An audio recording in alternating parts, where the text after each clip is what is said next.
त्रिपुरा हाजोनि लाइबुमाव जुन तालनि नैथिचार सालमारि लाइबुमा सुजेंनाय साल ओङै थांगा रथ जात्रा सतानिव गोबांमा बर' लांमा आरिखा पातिमुंगो सावै मानखा रथ जात्रा सतानिव जों फें बुदुकबाय रथ जात्रानि बखरं नांगै गोबांमा बर' जों फें कुसुब जागै लांमा चखा बाक्साबा साखाम नगो गलायख्या पातिमु कुमार गात बखासे आमसायो अ पातिमानि खोनावै सानजा जरावो कुमार गात बखासे साखाम नगो थाङै सयख्या हास्तिनि मन्त्रि अग्रा डक्टर मानिक साहा लगितंगो गुबुन आदं र साक देरजाक रंनो बखासे साखाम नगो थाङै नायख्या तै कगलाम सालाख्या বিকেলবেলা কুমারঘাটে এক মর্মান্তিক, এটা ভাষায় প্রকাশ করা যায় না, যে প্রতি বছরের মতো এবারও ওনারা উল্টো রথ, আমরা সবাই জানি যে সে উল্টো রথের যখন চলছিল তো হঠাৎ করে একটা কারেন্ট উপরে যে কারেন্টের যে লাইন ছিল তার থেকে এই কারেন্ট চলে এসেছিল একদম নিচের দিকে। তো যারা যারা সেই নিচের দিকে সিঁড়ির মধ্যে ছিল তাদের তো অন দ্য স্পট ওনারা মৃত্যুবরণ করেছে, এবং যারা ভিতরে ছিল দেখা গেল এদের মধ্যে অনেকের কিছু হয়নি। তো এইরকম একটা দুর্ঘটনা এখানে ঘটল, এবং আপনারা যারা মিডিয়া বন্ধুরা আছেন আপনারা নিশ্চয়ই স্পৃষ্ট হয়ে সাথে সাথে মারা গেছে অন দ্য স্পট।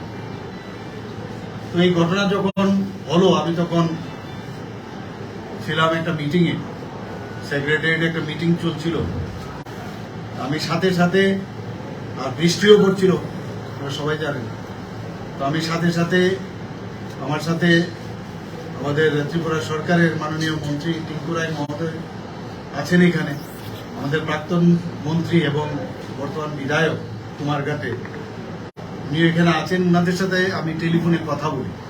তো আমি বললাম আমি চলে আসছি, সেখান থেকে আমি ট্রেনে করে আর তো কোনো রাস্তা নেই, মানে যদি আসি তো অনেক দেরি হয়ে যাবে। ট্রেনও আমি মানে 6টার সময় উঠে আমি সন্ধ্যা 6টায় এসে এখানে আপনার 9টার সময় এসে পৌঁছেছি। তো সমস্ত জায়গায় আমি গেলাম, দেখলাম, শুনলাম, মানে কি বলবো, আমাদের ত্রিপুরার ইতিহাসে এই ধরনের মর্মান্তিক ঘটনা, একসাথে এতগুলো মৃত্যু এবং যারা আক্রান্ত হয়েছে, মানে ভাবা যায় না। তো এখানে এসে আমি যে জায়গাটায় ঘটনাটা ঘটেছে সেখানে আমি গেছি, সেখানে দেখলাম, চেষ্টা করলাম বুঝবার। সেখান থেকে আমাদের কিছু যারা আমাদের এখানে দুটো হসপিটাল আমি গেছি, একটা ফটিকরায় আর একটা কুমারঘাট হসপিটালে আমি গিয়ে যারা ইনজিউর্ড আছে বর্তমানে এখানে যারা আছে তাদেরকে দেখে আসি। এর মধ্যে যারা 6 জন মারা গেছেন তারা মর্গে আছে এখন, আর যারা বেশি ইনজিউর্ড আছে তাদেরকে জিবি হাসপাতালে পাঠানো হয়েছে। তো আমি আমাদের যে স্বাস্থ্য দপ্তরের যিনি সেক্রেটারি আছেন, আমি চিফ সেক্রেটারির সাথে কথা বলে এসেছিলাম। তো ওনাদেরকে বললাম যে কোনো অবস্থায় কোনো জায়গায় যেন খামতি না থাকে ট্রিটমেন্টে। এখানেও এখন কথা বলেছি, এখানে ডিএম সাহেব আমাদের সাথে আছেন, যে কোনো অবস্থায় কোনো জায়গায় যেন আমাদের তরফ থেকে এটা যেন না বলতে পারে যে কোনো রকম সহায়তা হয়নি। আমাদের সরকার যারা মারা গেছেন, যারা ইনজিওর্ড হয়েছেন তাদের সাথে সরকার আছে। তো এর মধ্যে প্রাথমিক যে হিসাব সেই অনুযায়ী এখন পর্যন্ত 7 জন মারা গেছে। একজনকে এখান থেকে রেফার করে রাস্তায় মারা গেছেন, তাকে আবার ব্যাক করে এখানে নিয়ে আসছে, এবং 16 জন আহত হয়েছে। তো আহতদের ফটিকরায়, কুমারঘাট এবং কৈলাস শহর ও আগরতলা হাসপাতালে, যেটা আমি বললাম আমাদের মেডিকেল কলেজে পাঠানো হয়েছে। এই ঘটনা অত্যন্ত হৃদয় বিদারক এবং মর্মান্তিক। আমি এবং আমার সরকার এবং আমরা সবাই মানে অত্যন্ত মর্মাহত, এবং নিহত আহতদের পরিজনদের প্রতি গভীর সমবেদনা জ্ঞাপন করছি, এবং রাজ্য সরকার নিহত ও আহতদের পরিজনদের পাশে থাকবে, এবং কিভাবে ওনাদেরকে আমরা সাহায্য করতে পারি সেই বিষয়টা আমরা দেখছি। এর মধ্যে আমরা যে ডিসিশন নিলাম কারণ মানুষকে তো আর ফিরিয়ে পাওয়া যাবে না। তো ট্রিটমেন্টের সমস্ত খরচ যারা এখনো আহত যারা হয়েছেন তাদের পুরো ব্যয় আমরা বলে দিয়েছিলাম। ডিএম সাহেবও আছেন এবং আমি অন্যান্য যে হসপিটাল আমি দেখে আসলাম কুমারঘাট এবং ফটিকরায়, সেখানেও আমি বলে এসেছি এবং আর্থিকভাবেও সাহায্যের আমরা ঘোষণা দিচ্ছি। যারা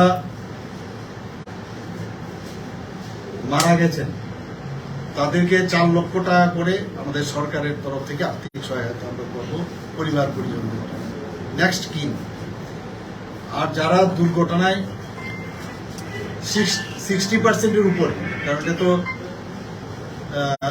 মানে ইলেকট্রিকের কারেন্ট মানে পুড়ে গেছে জায়গা, 60%-এর উপরে শতাংশের বেশি যারা, তাদেরকে 2.5 লক্ষ টাকা করে দেওয়া হবে, সেটা আজকে আমি ঘোষণা করছি। এবং 40 থেকে 60% যারা আহত হয়েছেন তাদের 74,000 টাকা করে আর্থিক সহায়তা দেওয়া হবে। আপনারা নিশ্চয়ই এর মধ্যে দেখেছেন, আমি টুইটও করেছিলাম, পরবর্তী সময়ে সেটা আমাদের যশস্বী এবং আমাদের মাননীয় আদরণীয় প্রধানমন্ত্রী নরেন্দ্র মোদীজি গোচরে এসছেন। তো উনি একটু আগে আমরা দেখলাম যে ওনার টুইটে উনি ঘোষণা দিয়েছেন যে ওনার যে prime minister national relief fund, সেখান থেকে আমাদের যেটা দিচ্ছি তার সাথে ওনার তরফ থেকে ওনার যে এই ফান্ড আছে সেখান থেকে 2 লাখ টাকা করে উনি দিচ্ছেন যারা মারা গেছেন, আর 50,000 টাকা যারা ইনজিওর্ড। তো সেই বিষয়টাই আপনাদের গোচরে আনার জন্য আমি আজকের এই আপনাদেরকে বললাম এখানে থাকার জন্য। তো সত্যি মর্মান্তিক, ভাষায় প্রকাশ করা যাবে না। তাদের যাদের মারা গেছেন ওদের ফ্যামিলিদের একটা শুনলাম যে ফ্যামিলিরই 3-4 জন, একটা ফ্যামিলিরই 3-4 জন মারা গেছে। তো আমরা তো মানে আমি আমাদের সরকার ওনাদের সাথে থাকবে, আমি যেটা বললাম, এবং আরো যেসব যদি কোনো জায়গায় কোনো কিছু দরকার পড়ে, যদি বাইরেও নিতে হয়, যদি এরকম দেখা যায় ট্রিটমেন্টের, সেটাও আমরা করব। তো এর জন্য আপনাদেরকে সামনে রেখে আপনাদের মাধ্যমে সবার কাছে এই বিষয়টা জানাবো। সবাইকে ধন্যবাদ। একটা জিনিস স্যার, আজকের যে ঘটনাটা ঘটছে এর জন্য কি কোনো কিভাবে ঘটলো, কেন ঘটলো, বা এর জন্য কেউ কি দায়ী আছে, এর জন্য কি আপনার কোনো তদন্ত কমিটি করবেন? এটার বিষয়ে আমি বলে দিচ্ছি আপনাকে, অলরেডি আমি এবং আমার সরকার ডিসিশন নিয়েছি যে আমাদের যে ডিএম সাহেব আছেন এখানে, ডিএম সাহেবের নেতৃত্বে একটা এনকোয়ারি হবে। সেই এনকোয়ারি রিপোর্ট নিশ্চয়ই জমা করবে এবং সেই রিপোর্ট পাওয়ার পরেই আমরা আগামী দিন যাতে এই ধরনের দুর্ঘটনা কোথাও না হয় সেই বিষয়টা আমরা নিশ্চয়ই আমরা করব। স্যার, যে বিদ্যুৎ পরিবাহী তার ছিল সেটা তো নিশ্চয়ই 11,000 ভোল্টের ছিল, তো অনেকেই বলছেন যে নির্দিষ্ট পরিমাপ থেকে অনেকটা নিচে ছিল রাস্তার উপরে, এই ব্যাপারটা নিয়ে কি বলবেন? সেটা রিপোর্টে আসুক না, রিপোর্টের মধ্যে বোঝা যাবে। এখান থেকে আমি যদি বলে যাই তো ঠিক হবে না, রিপোর্টের মধ্যে সব চলে আসবে। সেই রিপোর্ট পাওয়ার পরেই আমি বলতে পারবো।